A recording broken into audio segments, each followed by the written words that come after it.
I know. right? This is how much the culture shifted. And this actually brings us to a point about Steve Nash, who is a Canadian, right? He's a great basketball player, and he's somebody who deserves respect. But Bobby, you were talking about something happened just this morning where people are questioning whether he should get the respect that he's due. Yeah, so basically, the Brooklyn Nets have just announced that Steve Nash is going to be their new head coach, right? Which means that, so Kyrie Irving and Kevin Durant are the stars of the team, and they've obviously signed off on the decision. KD and Nash used to work together at Golden State. Nash was like, he wasn't really a coach, but he was kind of like he was kind of a personal coach, you know what I mean?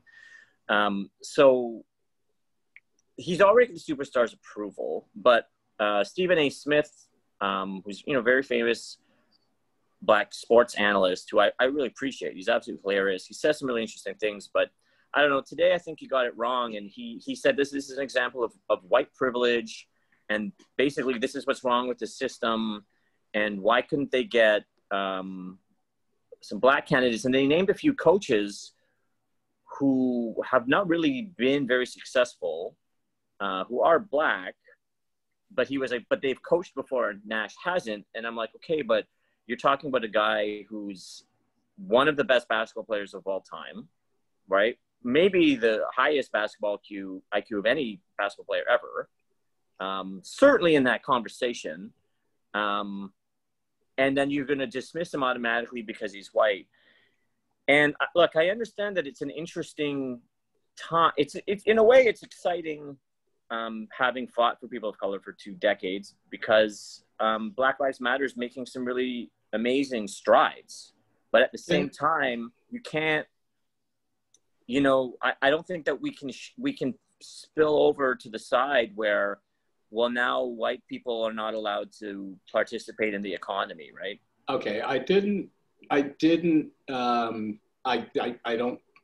you saw the interview. So I can't speak to that, but he was militant. He was militant. Yeah, but the point, I think, the distinction and the points that I think has to be made is there is the dismissal of the individual. I guess it's 3 points: the dismissal of the individual, the acknowledgement and the frustration with the situation that enables that individual to be employed. And then there is a blanket, fuck. No, he praised the individual. He praised the individual. He's like, he loves Nash. But he was like, so I don't think he's talking about Nash. I don't think he's talking about Nash. No, he is. He said he loves Nash as a person. He goes, he's going to be a great coach. He's going to do a good job. But why did they have to hire a white guy? No, but he's not talking about Nash. He's talking about white privilege. He's not talking about Nash. Yeah, but Nash is white. No, Nash is the recipient of that privilege from that individual's point of view. Is it privilege? There's a difference. This is the debate. This is a debate, right? It's like, because Stephen A. acknowledges that he's worthy. He's worthy of the job. He's one of the best basketball players of all time. He's one of the best point guards of all time. Kyrie Irving needs a point guard. Kyrie Irving has a huge ego. One of the only people he'll probably ever listen to in the history of sports is Steve Nash, because Steve Nash is probably the only person who's probably more skilled than Kyrie Irving ever in the game of any race, right? But for me, it's interesting that I think that, look, systemic racism is a real thing. White privilege is a real thing. But at the same time, I don't think that now we have to say, okay, so now we can't hire white people ever again. Like, what's the argument? I don't know. So what's the argument? I've got 3 points as well to Lewis's 3. One, given the racial demographics of the NBA, they did technically hire a minority. just say. Secondly, the Nets as an organization, their step upward in terms of their on-court management could have included Segway Monster. Not a well-run machine.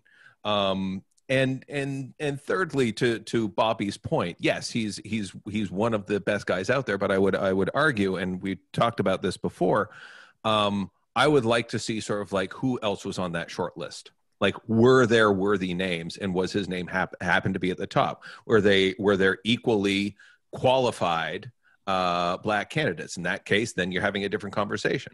If he is head and shoulders above everyone else and you want to have a successful franchise, then that's what you have to do. It also could be the case that maybe no one wanted to go to the Brooklyn Nets.